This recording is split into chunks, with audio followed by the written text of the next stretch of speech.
The rain was coming down in sheets as I drove home, the wipers of my Ford struggling to keep up. I am Torin, and at 44 I thought I had life pretty well figured out. I worked as a software architect for a tech firm in Seattle, a job I enjoyed and that paid the bills. My wife Imogen was a kindergarten teacher, a caring and patient woman who everyone seemed to love. We had been married for 15 years, and while the spark had faded somewhat, I believed we were happy. Or at least I thought we were. I pulled into the driveway of our suburban home, the kind with a neatly manicured lawn and a basketball hoop in the driveway.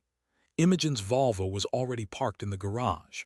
I killed the engine, took a deep breath, and headed inside. "Honey, I am home," I called out, dropping my briefcase by the door. "In the kitchen," Imogen replied. I walked into the kitchen to find Imogen humming softly as she stirred a pot on the stove. The aroma of spaghetti sauce filled the air. She turned and smiled, a familiar, comforting smile that always made me feel at ease. "Hey, how was your day?" she asked, leaning in for a quick kiss. "Busy, but good," I replied. "How are the little ones today?" "Oh, you know, the usual," she said with a chuckle. Little Liam tried to eat glue again, and Maya decided that her hair needed a trim with safety scissors. We both laughed, and for a moment everything felt normal. But lately, normal had been feeling off. Imogen had been distant, preoccupied. She had been working late more often, claiming extra school events or parent-teacher conferences. I trusted her, of course, but a nagging feeling of unease had started to creep into my mind. Over the next few weeks, the feeling intensified. Imogen's phone became her constant companion. She'd clutch it tightly, even at the dinner table, her fingers flying across the screen. When I asked who she was talking to, she'd brush it off, saying it was just work-related emails or texts from other teachers. One evening, I was working late in my home office when I heard Imogen's phone buzz. She was in the shower, so I figured I'd grab it and tell her who it was. The screen lit up with a message from someone named Gareth. The message read, "Can't wait to see you tomorrow night." The winky face hit me like a punch to the gut. Gareth. Who the hell was Gareth? My hands started to shake as I scrolled through the recent messages. They were filled with flirtatious banter, inside jokes, and veiled promises of future encounters. My heart pounded in my chest as I realized the sickening truth. Imogen was having an affair. I felt like the floor had dropped out from under me. The woman I had loved and trusted for 15 years was betraying me in the worst possible way. I sank into my chair, numb with shock and disbelief. Imogen came out of the shower, her hair wrapped in a towel. She saw the look on my face and her eyes widened. "What's wrong?" asked, her voice laced with concern. I held up her phone, the message from Gareth still displayed on the screen. "Who is Gareth?" I asked, my voice barely a whisper. She paled, her eyes darting around the room as if searching for an escape route. I can explain," she stammered. "Explain what, Imogen?" "Explain why you're exchanging winky faces with some guy named Gareth. Explain why you're lying to me." Tears started to stream down her face. "It just happened," she said, her voice cracking. "Hesh is a colleague at school. We've been working on a project together and things just escalated. I repeated, my voice rising. "You're having an affair, Imogen. That's not just escalating.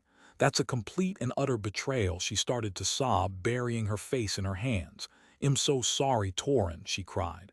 "I never meant for this to happen. I still love you." "Love me," I scoffed.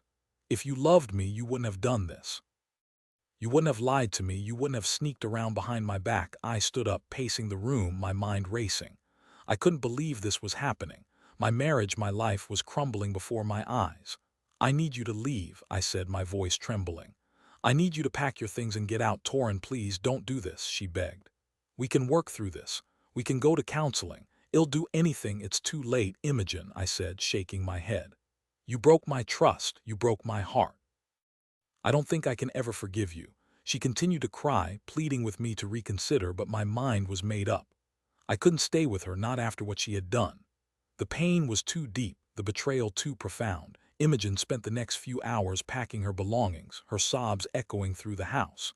I stayed in my office, trying to block out the sound, but it was impossible. Every tear she shed felt like a knife twisting in my gut. Finally, she came to my office, her eyes red and swollen. "I'm leaving now," she said, her voice barely audible. "I'm so sorry, Torin. I'll always regret this." I didn't say anything. I just stared at her, my heart aching with a mix of anger, sadness, and disbelief. She turned and walked out of the house, leaving me alone in the wreckage of our shattered marriage. The next few weeks were a blur. I went through the motions of daily life, but I felt like a zombie. I went to work, came home, ate dinner, and went to bed, but I didn't feel anything. I was just empty. I hired a divorce lawyer and started the process of separating our assets. It was a messy and complicated affair, filled with legal jargon and bitter arguments. Imogen wanted to keep the house, but I refused. I couldn't bear to live in the place where we had built our life together, the place that was now tainted by her betrayal. One evening, after a particularly grueling meeting with my lawyer, I decided to go for a drive. I needed to clear my head to escape the suffocating weight of my grief and anger. I ended up at a bar, a dimly lit, nondescript place on the outskirts of town. I ordered a beer and sat at the bar, nursing my drink and trying to avoid eye contact with the other patrons. As I sat there, lost in my thoughts, I overheard a conversation between two men sitting nearby. "Yeah, she's totally wrapped around my finger," one of them said, his voice smug. "I can get her to do anything I want." "Who are you talking about?" the other man asked. "Imogen," the first man replied. "Imogen Sterling, you know, the kindergarten teacher." My blood ran cold. Imogen. This guy knew Imogen. I turned to face the men, my heart pounding in my chest. "Excuse me," I said, my voice trembling with rage. "Did you just say Imogen Sterling?" The man looked at me, his eyes widening slightly. "Yeah, I did," he said, his voice now hesitant. "Do you know her? I'm her husband," I said, my voice dripping with venom. "Or at least I was until you came along and ruined everything." The man's face turned pale. He realized he had made a mistake. "Look, I didn't know she was married," he stammered. "Don't give me that crap," I said, my voice rising. "You knew exactly what you were doing. You're a home wrecker, a piece of garbage who preys on vulnerable women." The man stood up, his fists clenched. "You need to calm down," he said, his voice threatening. "Calm down," I shouted. "You think I'm going to calm down after you destroyed my marriage? After you broke my heart?" I lunged at him, grabbing him by the collar and shoving him against the bar. The other patrons gasped and recoiled. "You're going to pay for this," I snarled. "You're going to pay for what you did to me and my wife." The bartender intervened, pulling me away from the man. He told me to leave, threatening to call the police if I didn't comply. I stormed out of the bar, my anger still burning white-hot. I got into my car and drove home, my hands shaking on the steering wheel. I knew I had to do something. I couldn't let Gareth get away with what he had done. I needed to make him pay. Over the next few days, I started to investigate Gareth. I used my tech skills to dig up information about him online. I discovered that he was a notorious womanizer, a serial cheater who had a long history of affairs and broken relationships. I also learned that he was deeply in debt, having racked up a fortune in gambling losses and unpaid bills. He was living on the edge, desperate for money and willing to do anything to get it. That's when I came up with a plan. A plan that would not only ruin Gareth's life, but also expose Imogen for the liar and cheat that she was. I started by anonymously contacting Gareth's creditors, informing them of his affair with a married woman, and suggesting that they put pressure on him to pay his debts. I also sent anonymous tips to his employer, detailing his history of misconduct and questionable behavior.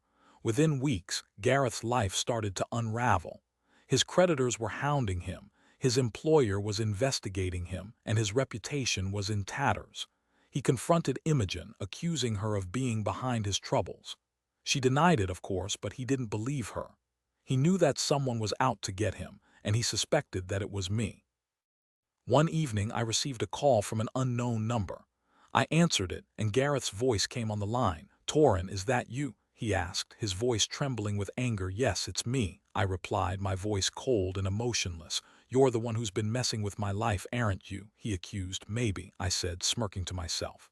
"What if I am? You're going to regret this," he threatened. "You have no idea who you're dealing with." "I know exactly who I am dealing with," I said. "I am dealing with a pathetic, desperate loser who deserves everything that's coming to him."